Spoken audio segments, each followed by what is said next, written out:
सही एग्जीक्यूशन करने का तरीका सबसे आसान वे में इसमें बता रहा हूँ, एंड तक ज़रूर देखना, बहुत हेल्प करेगा आपको। साइकोलॉजिकल पॉइंट्स भी बताऊंगा इसके अंदर, ठीक है। ये हम एक चार्ट हमने लिया है, ठीक है। हम मानते हैं कि आपका एंट्री था इस वाली कैंडल पे, ठीक है। उसके बाद में क्या हुआ कि अब हमेशा एक चीज़ का ध्यान रखना, कैंडल क्लोजिंग बहुत ज़रूरी है। पहले तो आपका जो भी सेटअप आप यूज़ कर रहे हो, तो कैंडल क्लोजिंग जब आपकी होगी तभी आपको ट्रेड करना है, ये तो आप दिमाग में बिठा लो। क्योंकि लास्ट के 15-20-30 सेकंड्स जो होते हैं ना, वो बहुत क्रूशियल और इम्पॉर्टेंट होते हैं। क्यों? वहीं मैनिपुलेशन होता है। कभी कभी ऐसा होता है ना, नीचे जा रहा था प्राइस बट ऊपर चला गया, ऊपर जा रहा था प्राइस बट नीचे आ गया।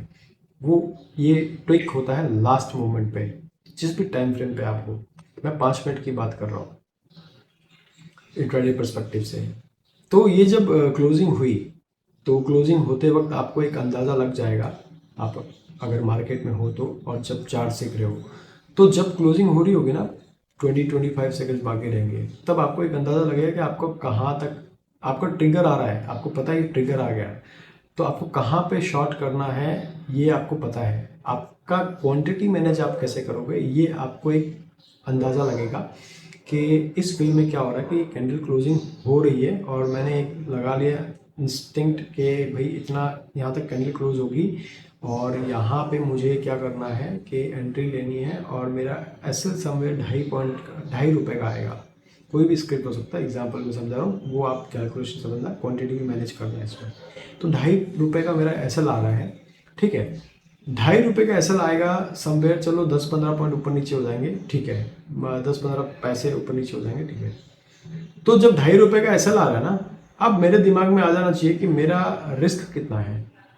मेरा रिस्क, अगर मैं इस ट्रेड में ले रहा हूँ, मेरा 1000 रुपये का रिस्क है, तो सिंपल सी बात है कि आपकी क्वांटिटी जो होगी वो 500 क्वांटिटी, 450 के आसपास क्वांटिटी होगी। तो 450 या 500 एक राउंड फिगर पकड़ते हैं, तो 500 इंटू 2.5 कर लो आप, तो आपका ये हो गया 1000 रुपये के आसपास आपका रिस्क हो गया, ठीक है। एग्जैक्ट कैलकुलेशन आप कर लेना। तो 1000 रुपये का रिस्क आपका है, टारगेट आपका 1:2 है, ठीक है। तो ये 1:2 टारगेट मिनिमम जो होता है वो मैंने यहाँ पे रखा, ठीक है। तो अब आपका 1000 रुपये का रिस्क और 2000 का आपका टारगेट, ठीक है। तो अब ये आपने जब कैलकुलेशन किया, आपने एग्जीक्यूट किया, और जिस वक्त आपने एग्जीक्यूट किया उसके बाद कुछ नहीं करना है। उसके बाद दिमाग नहीं लगाना है, कुछ नहीं करना, मतलब ज़्यादा छेड़छाड़ नहीं करना है। और टारगेट के साथ तो छेड़छाड़ बिल्कुल नहीं करना है। स्टॉप लॉस के साथ करेंगे कैसे, वो मैं अभी बताने वाला हूँ। टारगेट हमेशा फिक्स रहने दो, स्टॉप लॉस के साथ आप छेड़छाड़ करो, लेकिन स्टॉप लॉस के साथ भी छेड़छाड़ करने में एक ट्रिक है, वहाँ पे भी टेक्निकल चीज़ें लगती है। क्योंकि काफ़ी बार ऐसा हुआ होगा, मेरे साथ तो होता है, इसलिए मैं ये चीज़ मेरे को लगा आपको बताना चाहिए, मैं बता रहा हूँ कि आपका एनालिसिस सही था, सब कुछ सही था, फिर आपके फेवर में भी प्राइस जा रहा था, टारगेट आपका 2000 रुपीज़ का था, 1000 रुपये का लॉस था, और 500 रुपये पे आप निकल गए। तो ये तो बेवकूफ़ी हुई ना। 1000 रुपये के रिस्क में आपने 500 रुपये कमाने की सोची, जबकि उल्टा होना चाहिए, 500 रुपये के अगेंस्ट में आपको 1000 रुपये कमाने का सोचना चाहिए, रिस्क रिवॉर्ड रेशियो के हिसाब से।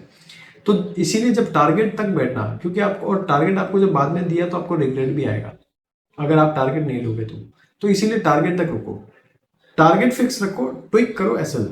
अब आपको आपके फेवर में प्राइस गया, इस केस में प्राइस सीधा नीचे दिख रहा है चार्ट पे, बट हर बार ऐसा नहीं होता है। काफ़ी बार क्या होता है कि प्राइस यहाँ से एक पुल बैक भी लेता है, फिर पुल बैक लेता है, वो डीप पुल बैक ले लेता है, कभी बार एसएल काट के फिर मूव आता है। तो बहुत सारे सिनेरियोज होते हैं मार्केट के अंदर।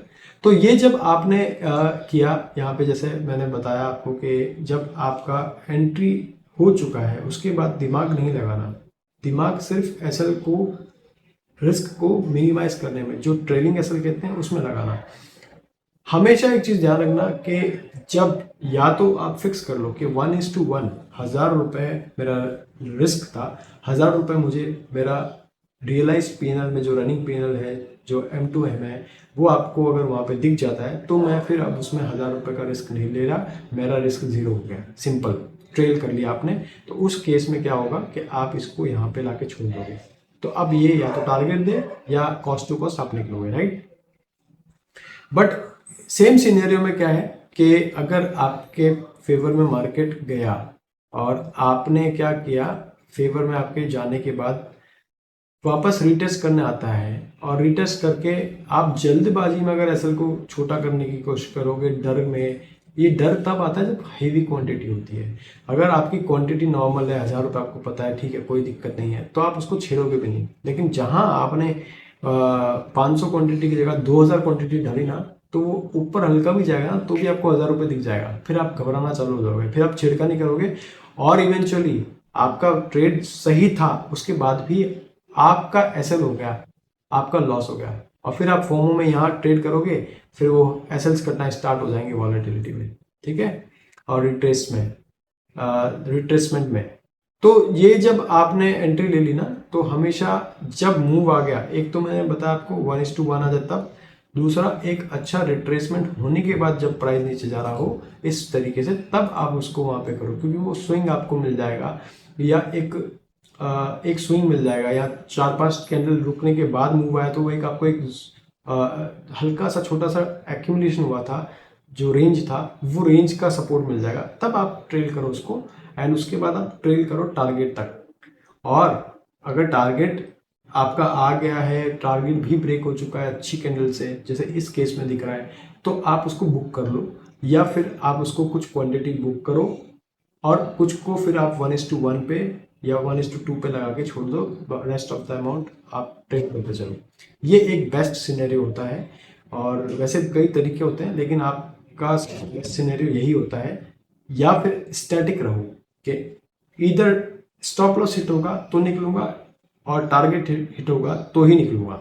तो ये 2 सिनेरियो जो मैंने बताए, ये आप प्रैक्टिकली करके देखो, क्या पता आपके जो कुछ ट्रेड्स अच्छे होने के कारण भी आपके लॉसेस हो रहे होंगे ना, उसका रीज़न यही होता है। छोटी सी बात है लेकिन ये बहुत बड़ी बात है। तो ये चीज़ें मैं भी एक्सपीरियंस कर रहा हूँ और मैं मेरे एक्सपीरियंस से आपको शेयर कर रहा हूँ, तो शायद आपको ये वीडियो हेल्प करेगा। अगर आपने चार्ट बडीज को सब्सक्राइब नहीं किया है तो सब्सक्राइब कर लें, लाइक कर लें। और हाँ, मैं chart buddies, I am not SEBI registered, I do not provide any calls and tips and risk on your own. And avoid करो टिप्स से, लर्निंग करो, सीखो, लर्न करो, ग्रो करो, प्रैक्टिस करो यार, और फिर देखो चमत्कार। So thanks for watching.